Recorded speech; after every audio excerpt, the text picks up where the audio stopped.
2. One. Ladies and gentlemen, welcome back to the Front Row Access Podcast. I am your host, Steven Russo. Howdy.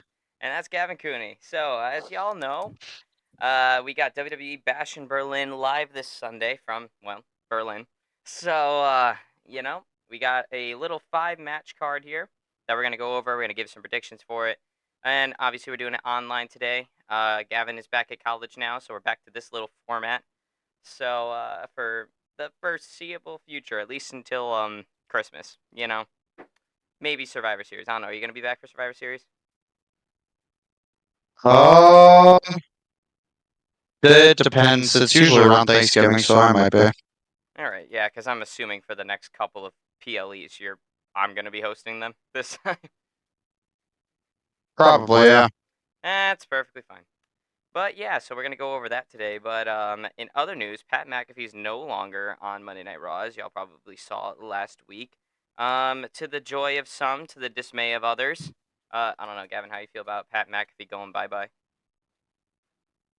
He's staying on wrestling. You think he should stay in wrestling?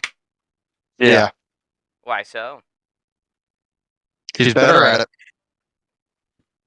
He's not necessarily bad at football. He is good at football. But I do believe he's much more entertaining in the wrestling scene than he is in the football scene. Plus, WWE has a unique way of kind of just being able to give you that kind of leeway to, just be who you want to be.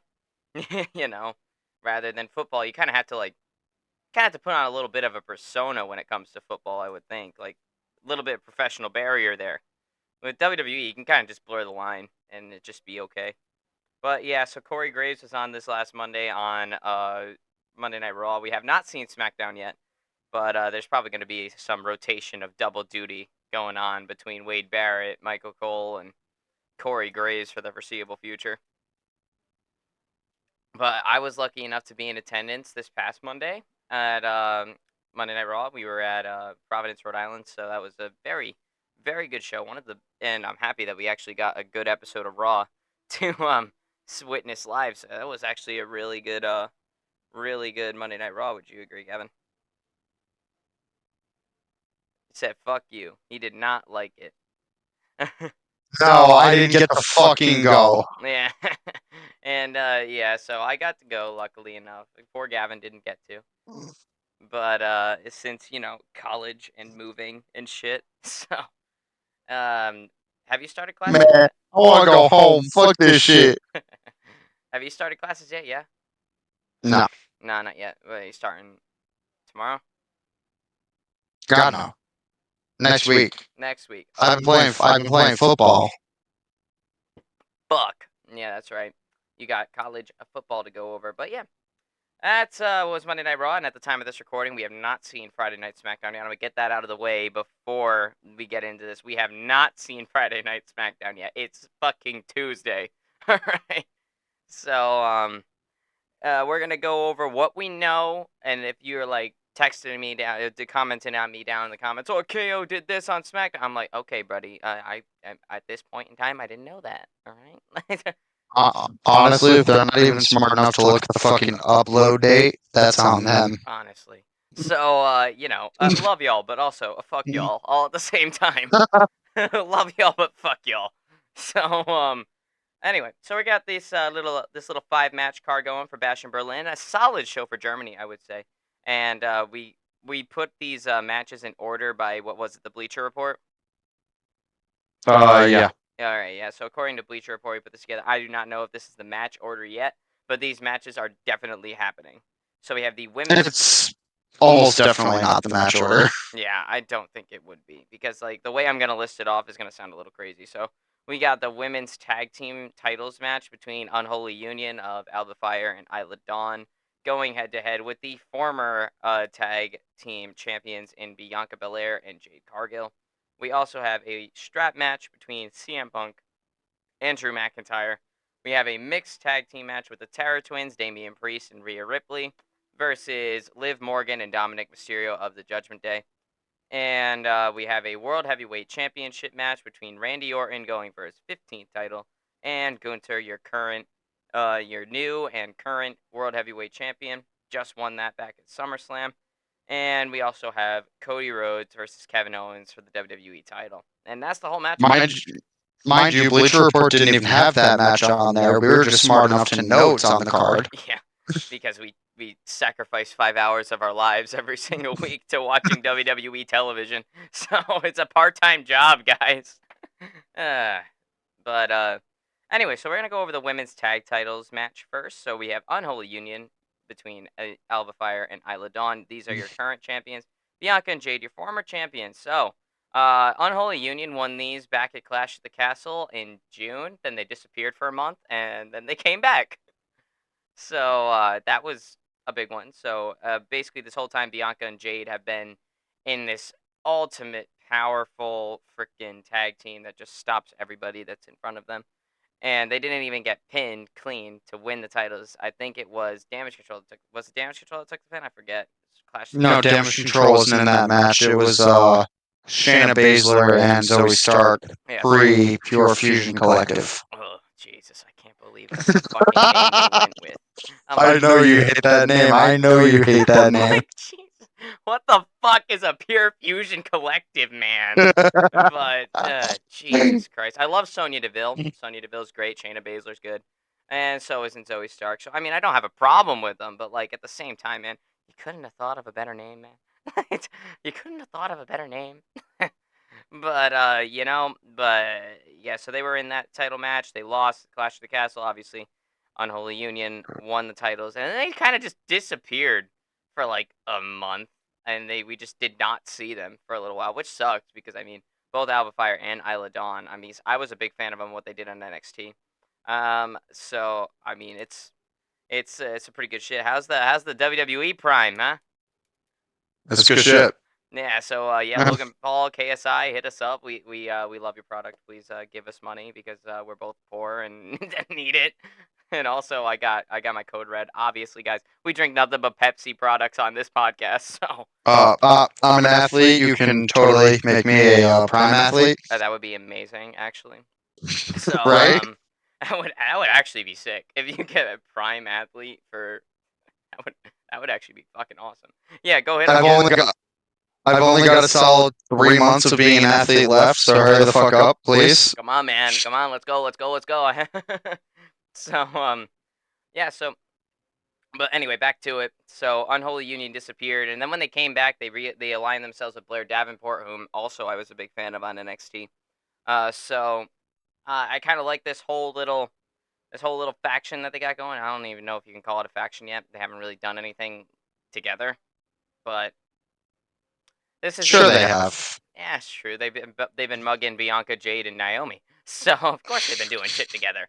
But yeah, I don't know if you can call it like maybe just like an allyship. I don't know, but Blair Davenport and Unholy Union's been pretty good so far, and I'm happy that they came back and that they're actually getting TV time. And God, have they been workhorses lately? They're on Raw, NXT, and SmackDown, in like different feuds on all the brands. It's been absolutely insane what they've been doing.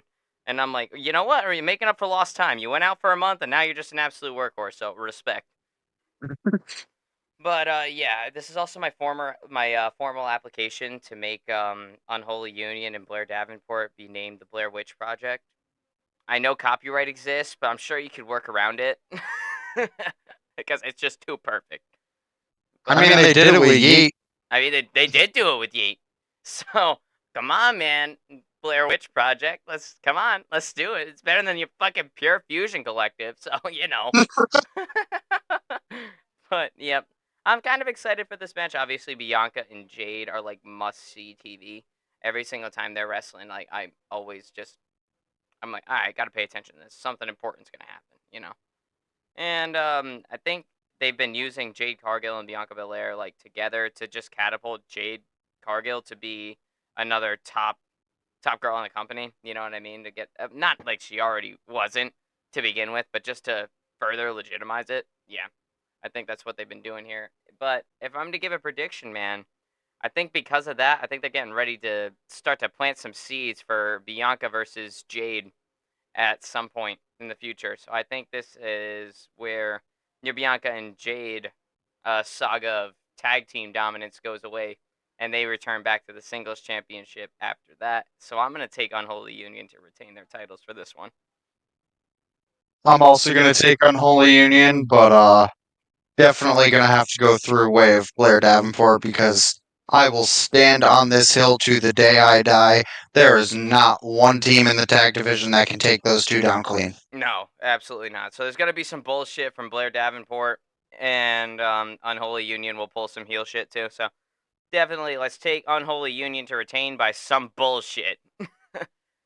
All right, so next up on our list is the strap match between CM Punk and Drew McIntyre. All right, guys, this is probably the biggest feud on this card, at least from from my perspective. I love this feud. Like it's personal, it's got drama, it's got bad blood, and I absolutely fucking love it. We have And it has a championship.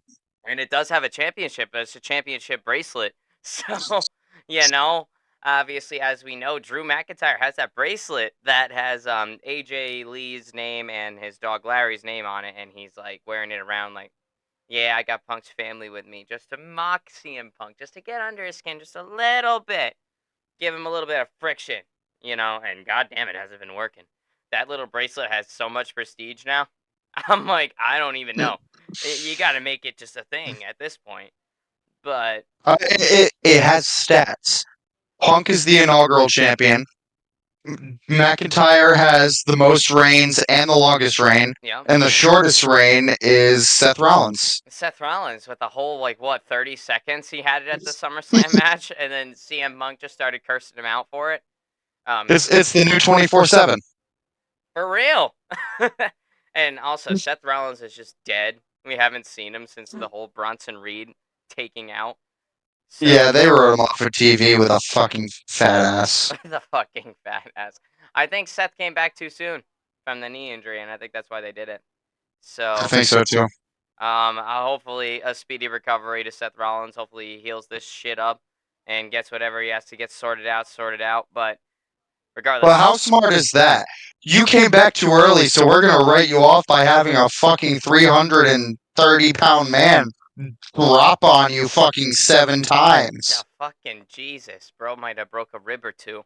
But holy fuck, man. Seth Rollins is just dead. Haven't seen him since that happened. And yeah, but this is a stipulation. It's a special stipulation. It's a strap match. So let's explain that for those of y'all that might not know. So a strap match entails that you're strapped to your opponent by the wrist with this long ass leather strap, and you're like attached to them at the wrist, and you have to push your opponent into all four corners of the ring to claim victory. And there's that stipulation for a strap match, and then there's also just a strap match where they just beat the holy hell out of each other with the leather strap until one of them folds. But I think that was more fitting for this feud than the gimmicky four corner one. But regardless, it's a strap match. It's gonna be brutal. There's gonna be some usage of the strap. I think there's no disqualification, obviously. So probably gonna be some other special things that happen. But I believe the only weapons you can legally use is whatever's attached to the strap. okay, I didn't know that. But that actually wouldn't make sense. So that's the stipulation for those of y'all that might not know and looking at me like, what the fuck's a strap match? Yeah, I get it. I've just recently learned what it was too, so I completely get it.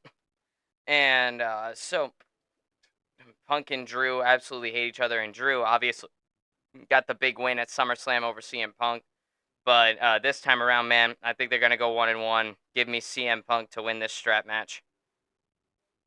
Yeah, for sure. This is going to be a feud that has Punk winning, and then it's going to carry over to a rubber match, most likely at Bad Blood. Or even further after Bad Blood. But definitely, I think they're gonna go 1-1 here. I think CM Punk's gonna pick up the victory in Berlin, and then this one will probably culminate at Bad Blood with some kind of crazy match.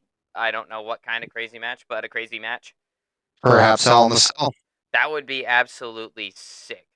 But that is Bad Blood. That's not until September, so we got a little bit of time before that happens. So next up on our list, is a mixed tag team match between the Terror Twins of Damian Priest and Rhea Ripley versus the Judgment Day's Liv Morgan and Dominic Mysterio. Holy fuck. Did the Judgment Day fucking implode at SummerSlam? It was beautiful in every sense of everything. It was amazing watching the expulsion of both Damian Priest and Rhea Ripley, and this new Judgment Day being formed. With even though they say no leaders, let's be honest, Finn Balor's the leader here.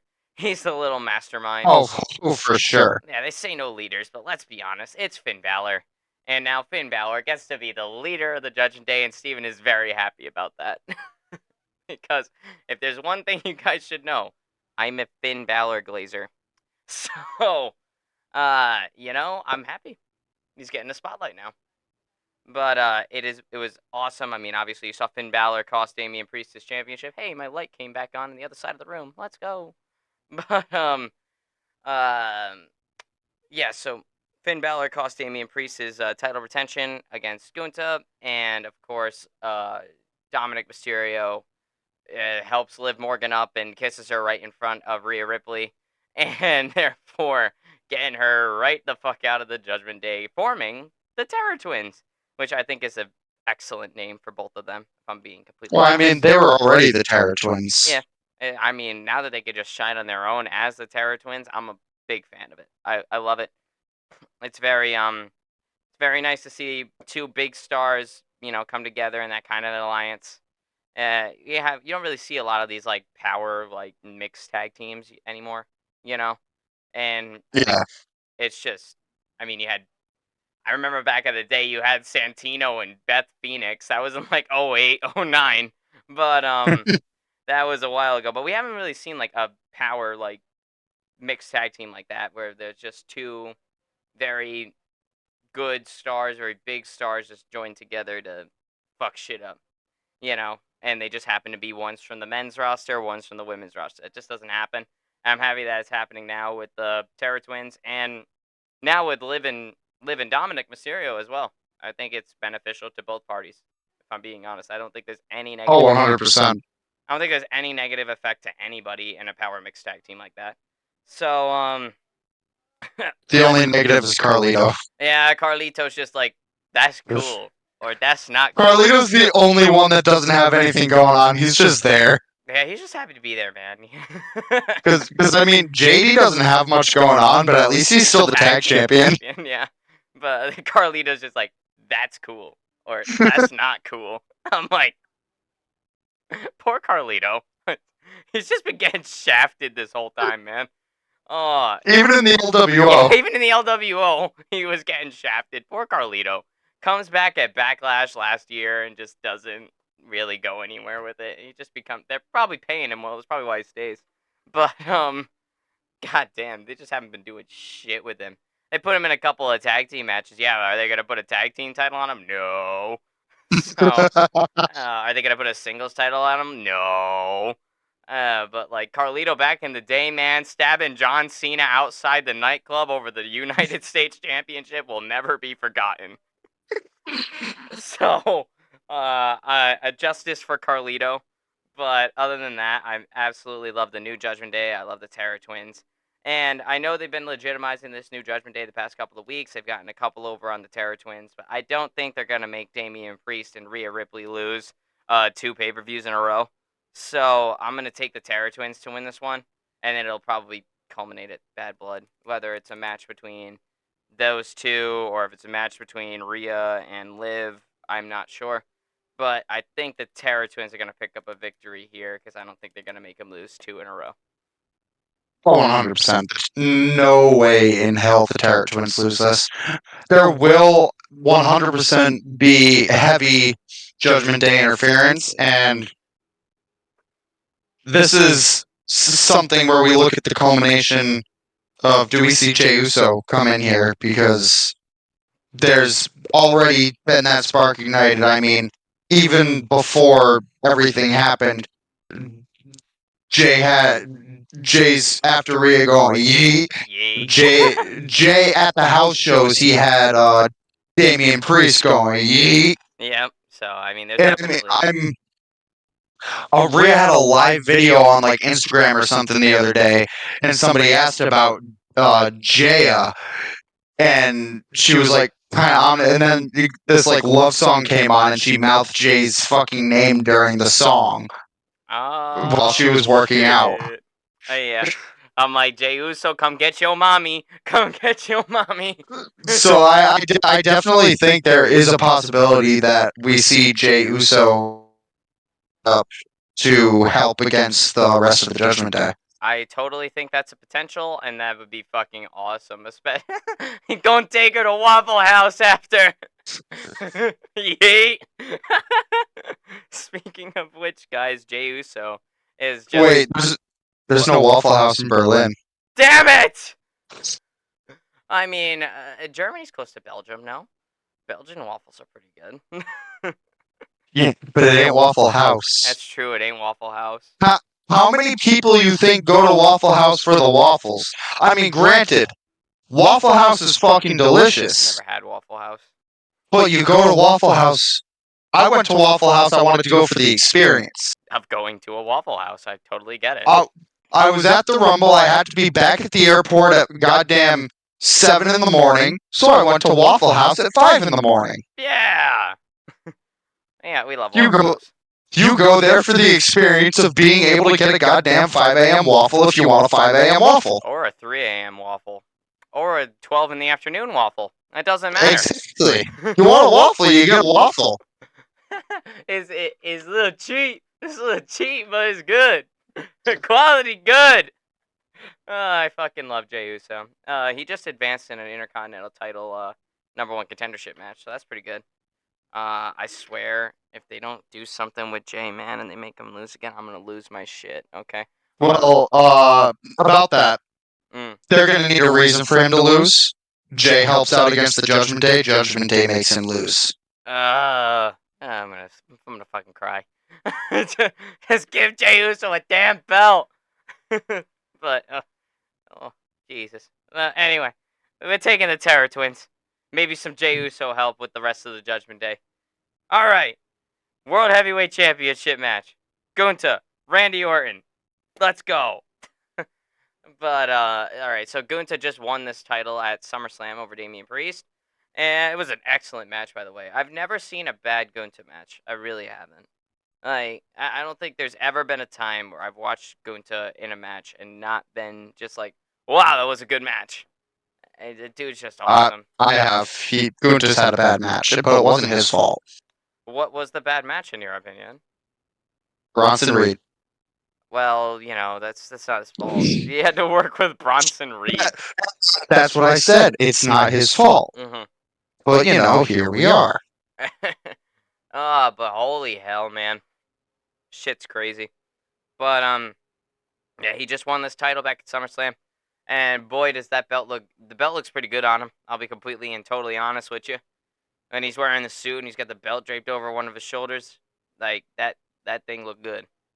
But Randy Orton, on the other hand, let's explain how this match came to be. So, the way Gunta was able to face Damian Priest at SummerSlam was because he won the King of the Ring tournament at King and Queen of the Ring back in, what was it, May? Yeah, it was May. Yeah, May.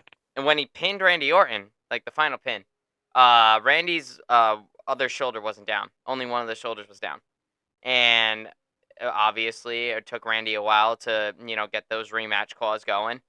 But Gunta would go on to pin Randy Orton with Randy Orton's shoulder not being down. Then he would go on to win the World Heavyweight Championship at SummerSlam because winning the King or Queen of the Ring tournament grants you a title shot at SummerSlam. And I hope that's what they do for the future. I think that's a great idea. It makes the King and Queen of the Ring like another Royal Rumble. And I hope they stick with it. The only problem with that is that it's not an every year event.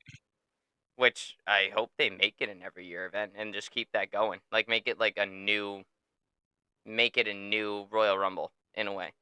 If they're gonna push SummerSlam to be 2 nights next year, you gotta build up to SummerSlam the same way you build to WrestleMania. So True. I think the King and Queen of the Ring tournaments should be a yearly thing, because then that means King and Queen of the Ring become like an actual thing that you want to compete and win in, other than just a gimmick. You get a little scepter and a cape and a crown, and you call yourself a king for a year or a queen for a year, and then that's that. And so I hope and pray that they make this like a Royal Rumble in a way, and that's how they start to build SummerSlam up to be just as big as WrestleMania, which I think is great. So, regardless, though, that's how this match came to be. And after Gunther won, he's going out to the ring, his belt in hand, all proud. He just beat Damian Priest. And then Randy's like, about that.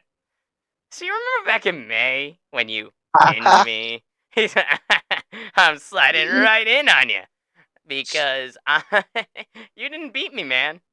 I let it go. I wanted to see how far you would get. And I was hoping that you would win, because if you won, that would mean I have a number one contendership. So, props to Randy Orton for being an ultimate opportunist. And, but Randy Orton's trying for his 15th title belt, and Gunther's going for his first title defense, and he couldn't have gotten a better setting than Germany for it. So, I think this is going to be an absolute killer of a match. I mean, the king of the ring match between Gunther and Randy Orton was already hard hitting. It's already really good. I'm so excited to see it happen again. But god damn it, my whole heart wants Randy Orton to win, but he's not gonna. I'm gonna take Gunther to retain in Berlin, and maybe Randy Orton stays on Raw, and Jey Uso might have to get traded to SmackDown to set up for the Bloodline shit. Now, I definitely think I think Gunther's gonna win. However, I wouldn't be surprised if Randy pulled it off. Yeah, me neither. Because if you think about it, when was the last time we got a shock title change? Yeah, it has been a minute since that happened. I mean, all the title changes have been rather, albeit predictable, which sometimes that's not always a bad thing. 1 + 1 can equal 2 sometimes, but, you know, when if that's the constant thing, I think the last, like, shocking, like, title win would be Rey Mysterio over Austin Theory with the United States title last year, but I don't know. Yeah, I mean, that wasn't really shocking at all. They literally took it off the SummerSlam card because Ray couldn't win it because of his injury. concussion. Yeah. So, I mean, I wouldn't mind if Randy Orton did win. Like I said, my whole heart wants Randy Orton to win this match.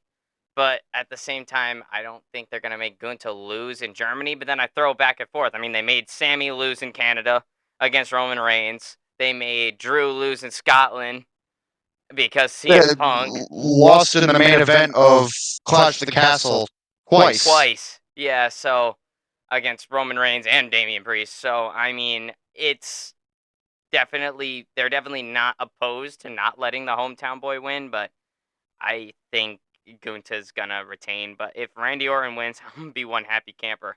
I'll be honest. And that would, and then that could spark a feud between them two to go into like the Royal Rumble maybe. So I mean, so like, you never know. But for now, I'm gonna say Gunther, but there's always the shock factor of Randy Orton, and I don't think he's gonna be going. I know all the announcers on like Raw and SmackDown are saying, "Oh, Randy's going into enemy territory." I'm like, no, he's not. Like Randy Orton is just The whole reason why they booked it this way with Randy and KO is because Germany loves those two. mm-hmm. So like, no, he's not. Randy's not going into a hostile territory. I think Randy Orton's at that part in his career where he's just that old man that everybody just loves. You know, like I don't. Everybody's like, "Oh, Randy's got to go heel. Randy's gonna go." I'm like, I don't even know if they could turn him heel successfully. At this Yeah, I don't think Randy can. I don't think he actually can be a good heel anymore. Like, I mean, character-wise, yeah, he can be. but people are gonna But love as it. far as crowd reaction, I don't think he can be a heel anymore. Like at this point in his career, Randy Orton is so well loved and respected. It's just I don't think he could ever have another heel run. I mean, they kind of caught lightning in the bottle with 2020 and turned him heel, but even then, people were still cheering for Randy Orton, well, as much as they could cheer in 2020. So Yeah, it only worked in 2020 because you didn't have a crowd to react. exactly, like if you were to do what Randy Orton did in 2020, now he's just gonna get the same pop he always gets on Raw or SmackDown any given week. People gonna be jumping out of their seats, singing this song. Nobody's gonna hate Randy Orton, man. It's the Edge situation all over again. Edge came back, they tried to make him heel, nobody would boo him, so they had to make him babyface. Exactly. Like it's just that like Edge is at a point in his career where he can't ever be a heel again, and same with Randy Orton. So I just don't think they're ever gonna turn Randy Orton heel. He's gonna forever be a good guy until the day he decides to hang up the boots. But regardless, World Heavyweight Championship stays where it belongs with Gunta. Anyway, next up, probably the most unique match on other than the strap match. Unique like narrative wise.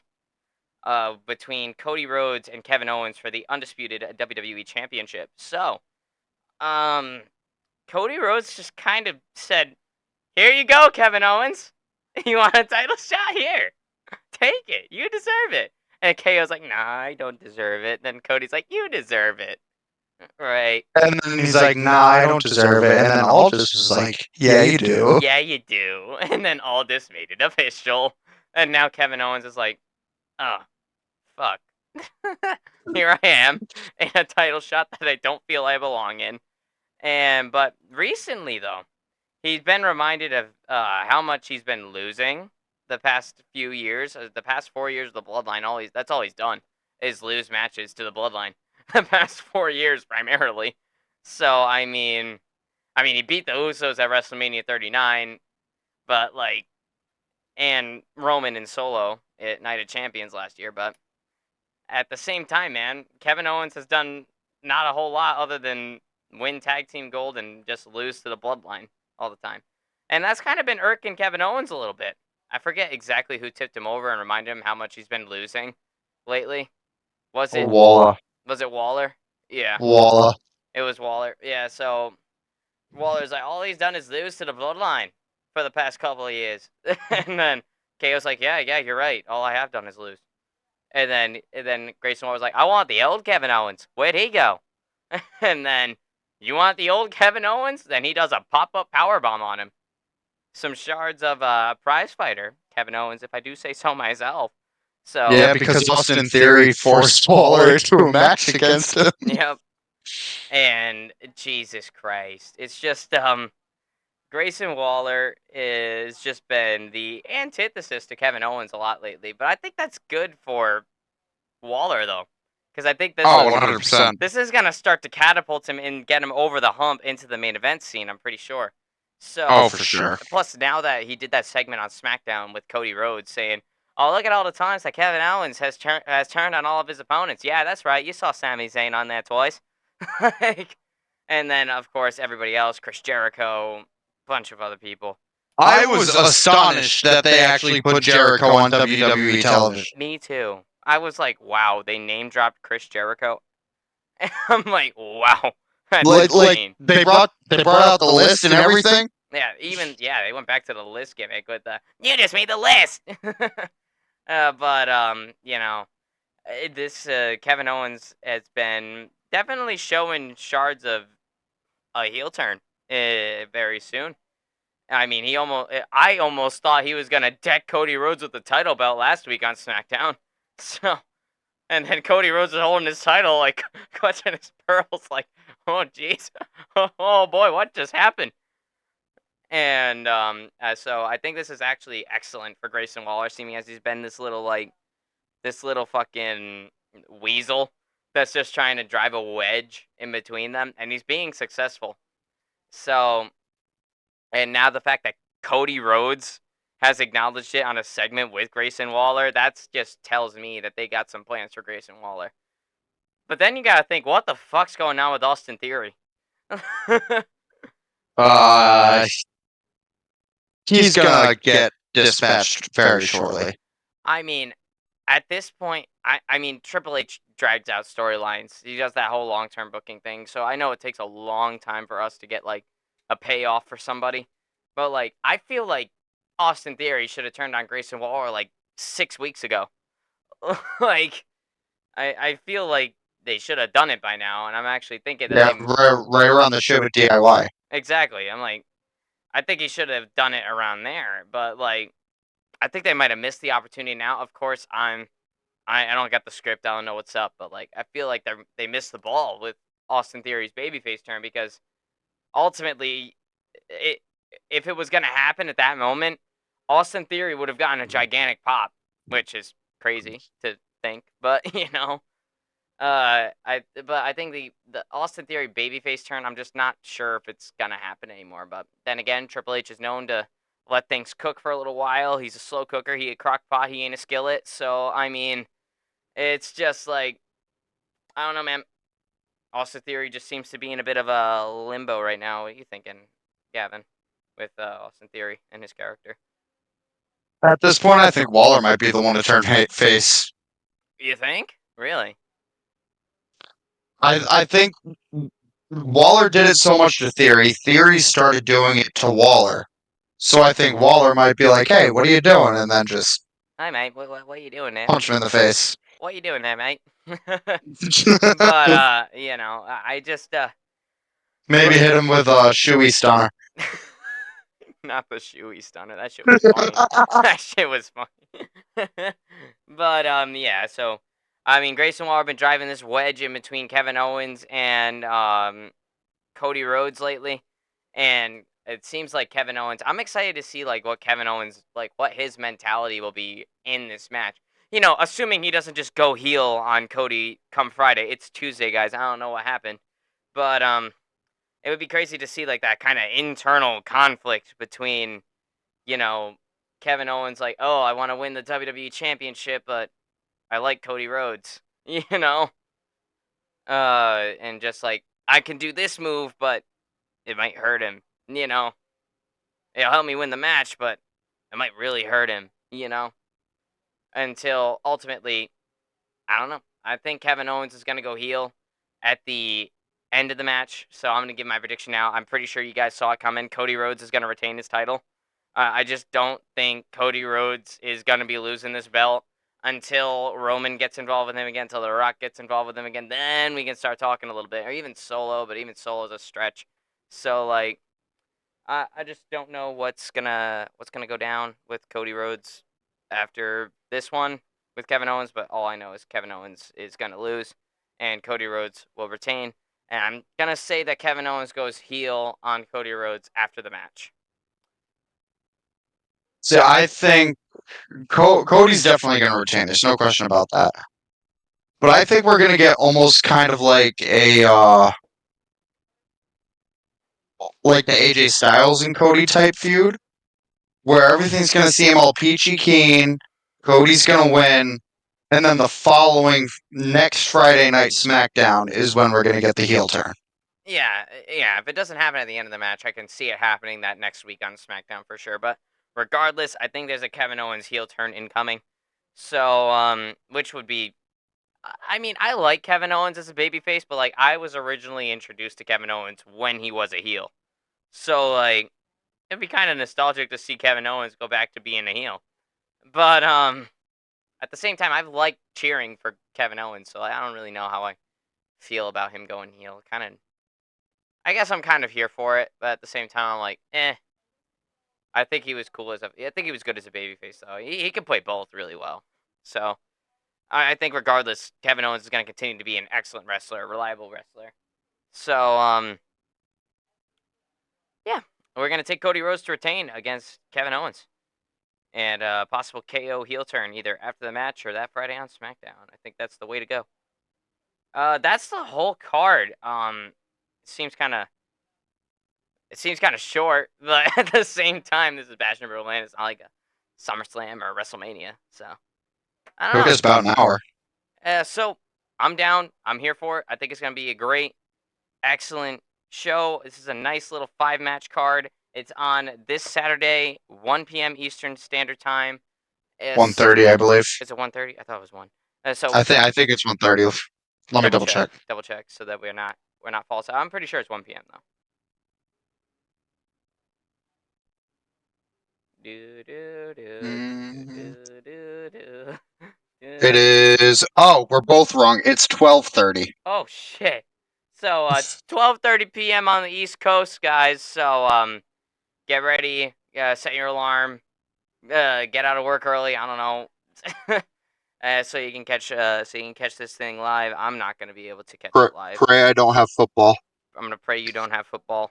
But I'm probably gonna be working that day. So regardless, I'm gonna probably be watching the replay myself. So yeah, that does it for this episode, guys. Thanks for sticking with us, tuning in. This should be an excellent little PLE live from Berlin, Germany. And yeah, we'll see y'all next time, man.